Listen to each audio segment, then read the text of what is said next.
Having full stretch coveralls would be a big difference because I'm working on animals that are moving around and jumping around, so I need to be able to follow them, whether it's doing preg checking, crawling over gates, coming in and out of chutes. And be able to move your legs and move your arms and not be restrained while you're just trying to get a job done makes a world of a difference.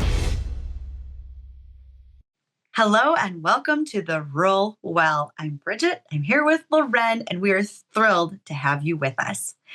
Today we're going to talk about boundaries, and they're not just fence lines and stone walls. There's a whole lot of other boundaries to be dealt with on the farm. So maybe you're joining us today while you're hauling cattle to the sale barn.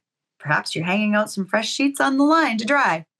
And you might be procrastinating about making that phone call to your mother. Well, nonetheless, we know what it's like to be in those rural areas and what this industry is all about. There's a lot of challenges, and we're here right alongside you.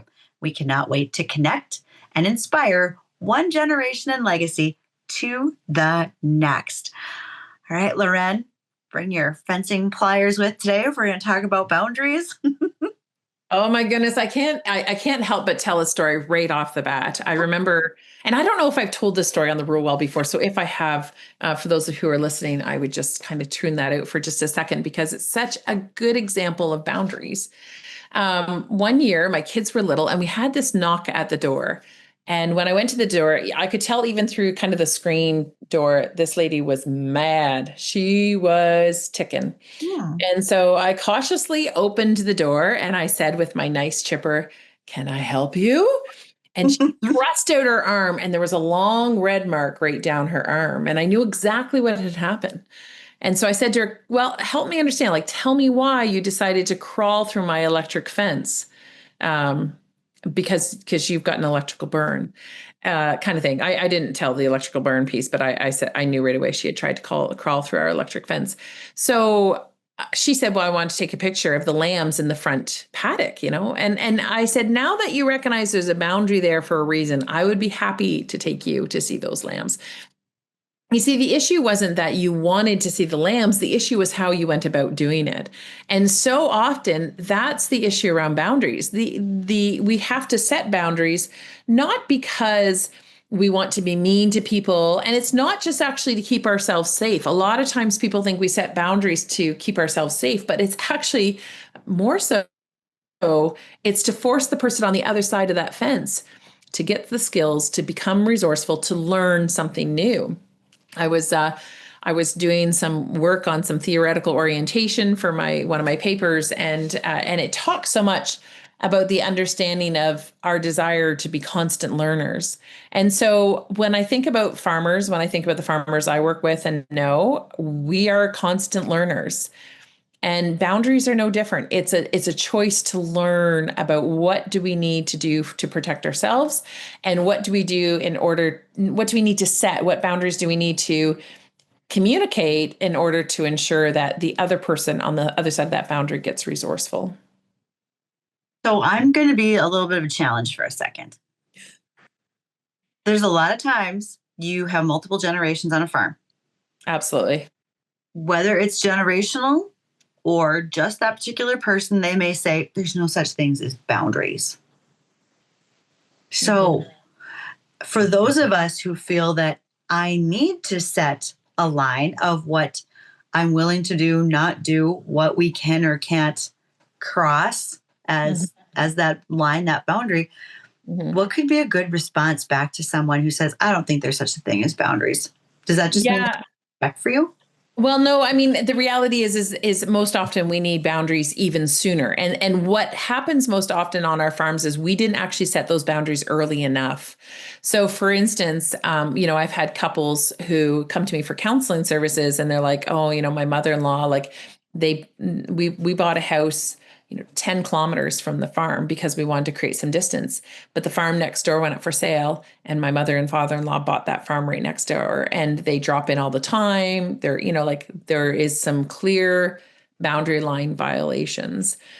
And the concern I have, the questions I ask first is, how did you first begin to set some boundaries for this family because they need to be set almost before you're married, right? When we get married, this is going to be different. This is what we expect. This is what we need in order to thrive.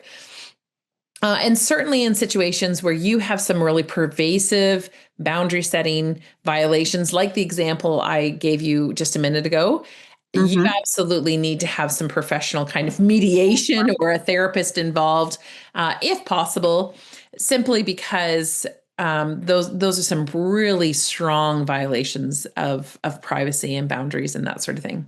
However, we also need to be aware that when we don't start setting boundaries early enough, is there a way to recap it? And so part of that happens in how we communicate to people. This is what I need to thrive. And I know you care about me and you want me to thrive. And therefore, this is what I need in order for that to happen. That's part of the strategy around communicating those boundaries. But number one, before you get to the point of communicating them, you have to identify them. So often I have people who come and say, oh, well, like, my boss or my father-in-law or my mother-in-law, or whoever, well, they just keep coming over. I had an example this morning. I had an individual who said, oh, so-and-so just keeps sending me repeated text messages. And so, is it worth it for me to set a boundary with this person, or do I wait it out because I know this person's changing roles in the future? And so the ambiguity there is a problem. We have to understand what our boundaries are beforehand. And so before we can communicate them, we have to set them and what those look like. So does that look like for some people at 5:30, on most days, I'm going to go home and spend, supper with my wife. That needs to be communicated well before you're married to your spouse. Now, that might not be what your family has done. It might be that mom kept the pot on the stove warm. So dad came in from supper somewhere between 4 o'clock and 8 o'clock, and we just waited for dad to come in, or mom, or whoever the scenario is. So those issues need to be articulated and identified much earlier. So I think one definition for folks is probably that boundaries. I loved your example of, son, daughter-in-law moved further away to create a physical distance. Mom and dad moved in right next door. They violated a physical boundary as far as the families were concerned. But sometimes they can be emotional. If you are constantly working in a farm situation together, or even in a work situation, but let's say your kids are involved. Maybe you haven't had the establishment of, I'm the parent. This is what I will or won't allow. You need to respect that, because even if your aunts and uncles or grandparents, it's still me as the parent. And I think we forget that we can establish that sometimes too. Yeah. And I think, it's tempting in our desire to stay close to our kids or our loved ones to create an atmosphere where we are actually in control. But remember, behind that desire for control is actually anxiety. We're afraid of losing relationship with our child when they get married. The reality is actually, if you impose your own set of boundaries, or if you impose yourself on someone else's boundaries, you are more likely to lose the relationship that you fear losing than if you were to give them space in that relationship. Does that make sense? Yeah, it does actually. That helps. Okay. One other thing about those boundaries is when someone violates it, in your opinion, you've established this is the boundary that I have with you, and you just jumped right over the line. Well, what's our next step? How do we come back from that? Because we can't just walk around mad at each other all the time. No, we can't. And, our temptation is, of course, to sometimes go over and above and to retaliate. We have to be very cautious about retaliation. It's important that we communicate that this boundary has been broken. It was explained. We still expect it to be kept. We need to be very careful about retaliatory, because we know when we draw, for instance, an escalation map, for those of you who are listening on the podcast, not able to see it, maybe check the YouTube real well, because I'm using my hands to kind of explain a concept, but I'll do my best so you can envision it. If you think about kind of a plane, right? Like you're level with the ground, so to speak, or a board. And when somebody violates that boundary, we have an increase from there. The person kind of steps it up. Mm-hmm. And our response to that step up, that violation, needs to match where that person came in.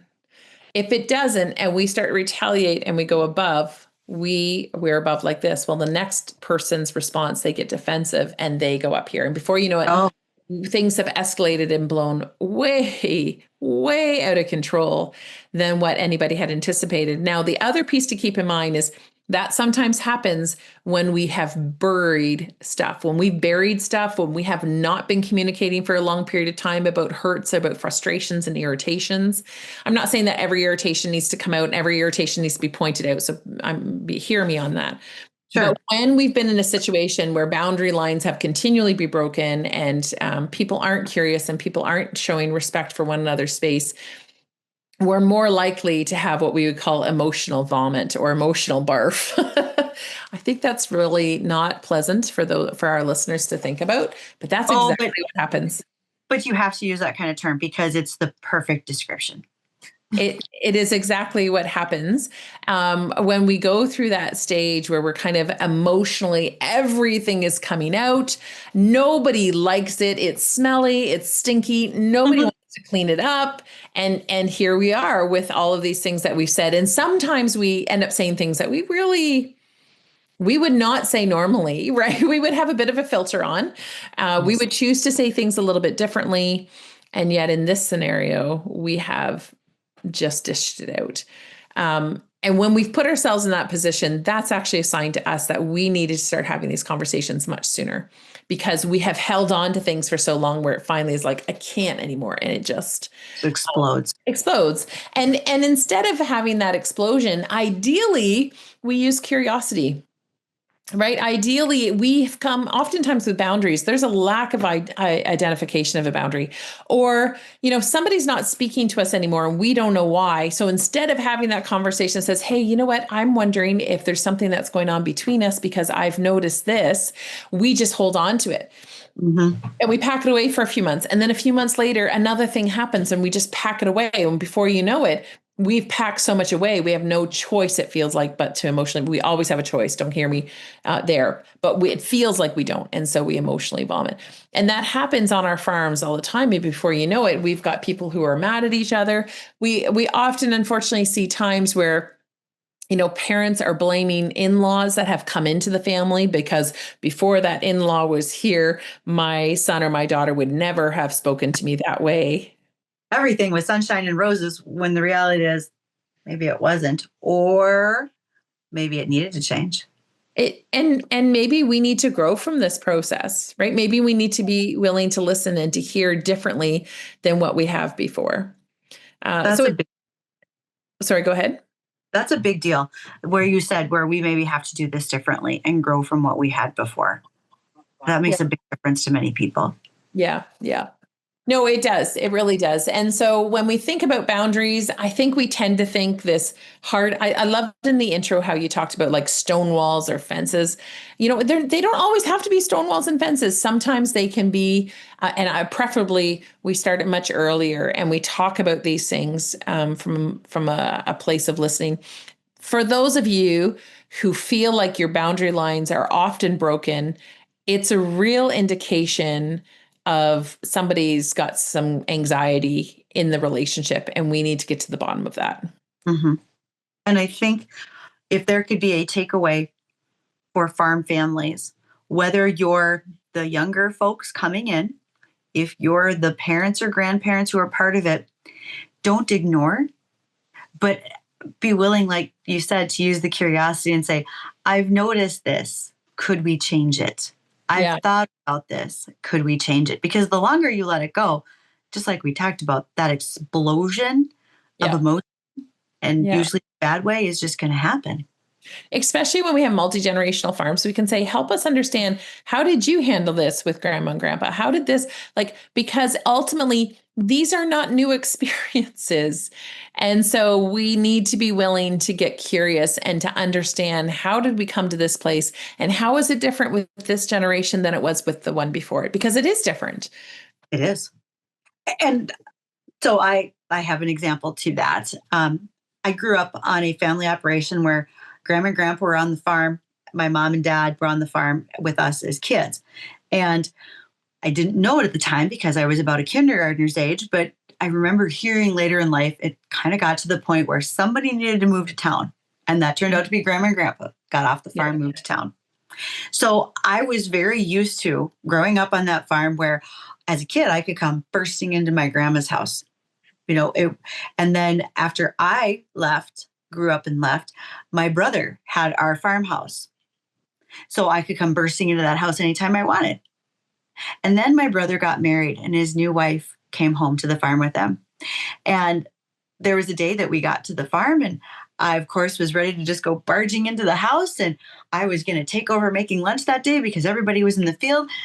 And my husband looked at me and he said, it's not really your family house anymore. It belongs to your brother and his family. And I thought, how did you respond to that? Well, my first thought was I was just incredulous. What do you mean I can't just barge in here? I've been busted into this place for 30 whatever years. I mean, my old room is in here. There's probably still some of my childhood. But it was a good point of, I really like my sister-in-law and I don't want to upset her. So how about I just knock and ask? And that's all it could really take. Because she's gotten really good at being a part of a very large family where aunts and uncles and, siblings and cousins and people come and go a lot. And she's gotten really good at that. And you know what? We've gotten really good at saying, that's their house. How about if we all go hang out in the shop? That's a little more neutral and keeps everybody okay. Yeah. Yeah. And I think so often when it comes to boundaries, that's the piece we miss. Like, what if we just did it a little bit differently? Yeah. What if we just, recognize the fact that things are different and have changed and that's okay. That's a sign of growth, not a bad thing. Yeah, that's exactly right. It wasn't a bad thing. I just needed to recognize it. Yeah. Yeah. Things. Yeah. So we want to set those boundaries early. We want to communicate those boundaries using curiosity. And then we do want to implement those boundaries. And we didn't get to that part. What happens when that boundary is repeatedly broken and it's really taking a toll on our marriage? I wish I had this kumbaya answer to you, and I don't, because those are just really hard situations. And I do encourage, like I said, professional help. But in those situations, we need to reiterate that boundary. We do need to say, this is a boundary that I set and you've broken, and be very factual about it. Always stick to the facts. Oftentimes we think we need to, or we hear from a well-meaning therapist, well, how do you feel about that? No. In this situation with boundaries, we're not talking about how we feel. We're sticking to the facts. I asked you, this is the boundary set. I asked you to respect it and you haven't. And therefore I'm angry with you, or I'm upset with your lack of, boundary. There are times where you have to say, you can't have access to our children. Perhaps there's a safety concern. I do have a farming client who, had to say that with mom and dad, say, I'm really sorry, mom and dad, I know you love your grandkids, but this is a safety concern and you're continuing to break it. So therefore, for those reasons, we need to not allow the kids to visit you at your home, at your farm any longer. So there are times where we have to implement a form of consequences to that boundary breaking. So it's not just about what happens on the farm, though, because if we think about, oftentimes many folks also have off-farm jobs, or we're volunteering on school boards, church councils, whatever the case might be. Yeah. You can still use those three criteria, whether we're talking about a family farm or these other items as well, correct? Yeah. And I think I almost encourage people to get a little bit of practice off the farm before we always have to do it on the farm, although that's not always possible. But boundaries are a part of our life. They're what helps the world go around. For instance, in churches, most often people will say, oh, you see 80% of people do 20% of the work and 20% of people do the 80% of the work, right? That's the old kind of acronym about it. I don't know if that's true in every situation for sure. But, there are times where you have to set boundaries. I've been in a situation recently where I've said, you know what, I could do that last year. I can't do it this year. I just can't.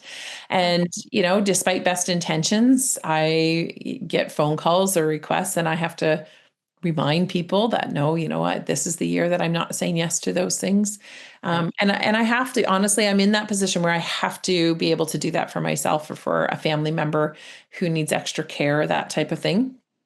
And so there, it is most often off farm as well. And what we see though is in family situations where there's a lot of boundary breaking going on, we actually see it outside of that family farm. So we see those people, if they're engaged in a community function, they're saying yes, yes, yes to those community functions. That puts more pressure on the individuals on the farm to say yes to cover for those issues. And so you're absolutely right. We need to look at the issues or the boundaries outside of the family farm that are also impeding our sense of wellness or ability to control, our time commitments and that sort of thing. I think those are all really good points. I like that. Let's do a little practice off farm before we bring it to the farm. There you go. Lauren, we've reached the point in our conversation where we generally have a quote to discuss. What does that look like today? This quote, Bridgette, popped up really quickly because it is authored by Brené Brown, and that Brené Brown's name is widely known. And she talks a lot about courage and vulnerability. And I'm actually in some of my studies, I talk about what resilience actually looks like for farmers, and it looks like vulnerability, it looks like courage, and sometimes we don't attribute the two. But she says that daring to set boundaries is about having the courage to love ourselves even when we risk disappointing others. When I look at that, daring to set boundaries is about having the courage to love ourselves when we risk disappointing others. When I read that, it's because I think about the disappointing the others. When you are always a people pleaser, you cannot say no. You have a very difficult time not cramming one more thing into your day. And you're so concerned that you're going to disappoint someone. But that means you don't have any boundaries, that everybody else gets what they need first before you ever do. Okay, so Bridgette, I think you just stole the thunder here, because the key piece of that is about even when we risk disappointing others. So many farmers in the ag community live with this sense of unhelpful guilt where we have to strive to meet somebody's expectations. And for a long time, as we're growing up, it's often our moms or our dads or our teachers or coaches. But interesting enough, it transitions at some point. And where it used to be other people's expectations of ourselves transitions to our expectations of ourselves. And we make them so they're unachievable. So we keep striving and we keep working and we keep going, but we set those expectations far too high. And then it leaves us feeling like no matter how hard I try, I just never quite make it. And so setting boundaries is recognizing that we're precious. Setting boundaries is recognizing that we have incredible value. And the other piece that is so important there is about courage. And courage is not actually well defined. We think about it from a childhood's perspective as, the lion of the pride, or the lion of the what do I want to say, desert? The Sahara, The lion, we think about courage, and I think that's probably because of of the Wizard of Oz. Like, we always think about the lion had courage, but the reality is courage is an everyday process. Courage is a willingness to look at our hard things. It's a willingness to look at the times where we have failed and the times that we have succeeded, that both take courage. And so I love this quote. I hope that it's meaningful to people as they recognize that your greatest risk is not in disappointing others. The greatest risk is in you not having courage to set those boundaries. I don't think you understand that your gift is being able to help others understand those thoughts and give examples and make it easier for us to apply that to our everyday life. Because you do. Well, thank you. You do. So to end our discussion today, we always want to make sure we have something that puts a smile on our face. And I thought this was very fitting to go with our discussion of boundaries and how we have a terrible time saying no and we overdo it and we don't want to disappoint others. But yet, what type of service to others or good deed done for other people do you personally find the most rewarding? Whew. So I think I find that hard because I often sing a song. It's by Keith Green. And it says, "Make me a servant." Now, this isn't a derogatory form of servant, just so everybody knows. I think we tend to look at that term and think it's like you can be, but it's not. It's an act of service, Make me a servant, humble and meek. Let me lift up those that are weak.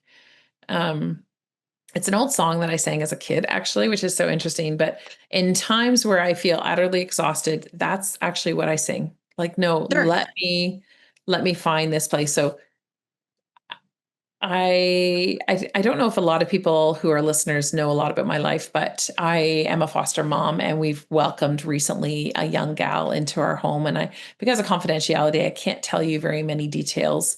But she does have some really significant medical concerns. Although she's doing well, she's recently had some really significant surgeries. And so with that, with loving her well, comes a daily willingness to do things that most people, I think, would never look forward to doing. I think when I think about her, so this young gal, even though she has extreme medical needs, she finds joy every day. And it's not unheard of for her to say, "Best day ever," even when for you and I, it would never look like the best day ever. But for her, she finds joy in just those little things. So I think that gets contagious. And so I love that. I don't know if I'm answering your question well. Your question's like, what do you find the most joy in? Yeah, where do you find your joy? But I think you did answer it well because you answered it with what was truly in your heart, what you were truly thinking. Yeah. Anytime I see somebody, anytime I see somebody find joy or find meaning, it's just like, I get a little bit of awe-smacked in those situations. So I think it's also to do with the fact that I feel like we both are like this. It's not necessarily what anybody else sees. Nobody else needs to know if I took care of this little item at a local park. Nobody needs to know if I dropped off something that was needed by one of the neighbors. Nobody needs to know if it was me who nominated a kid for a scholarship, anything like that. Mm-hmm. Those are the places I actually find more joy, is when nobody else actually knows, because you just did it because it needed to be done. Mm-hmm. Mm-hmm. So I think you and I are very much similar in those ways. I think so too. But I am curious what our listeners would say. Like, I don't know about you, well, I know you do love it too, but when people provide feedback and answer these questions, yes, really love it. So any of that folks can do when they make comments, they know us personally, they can send those comments to us directly. We'd like to know what brings joy to others, just that act of kindness or service that they do for someone else. We'd love to hear what those are that make you the happiest. Well, I think that brings us to the end, Bridgette. And we won't be too terribly long. We're coming up on a year of our service of the rural well. Alrighty, folks. Bye for now.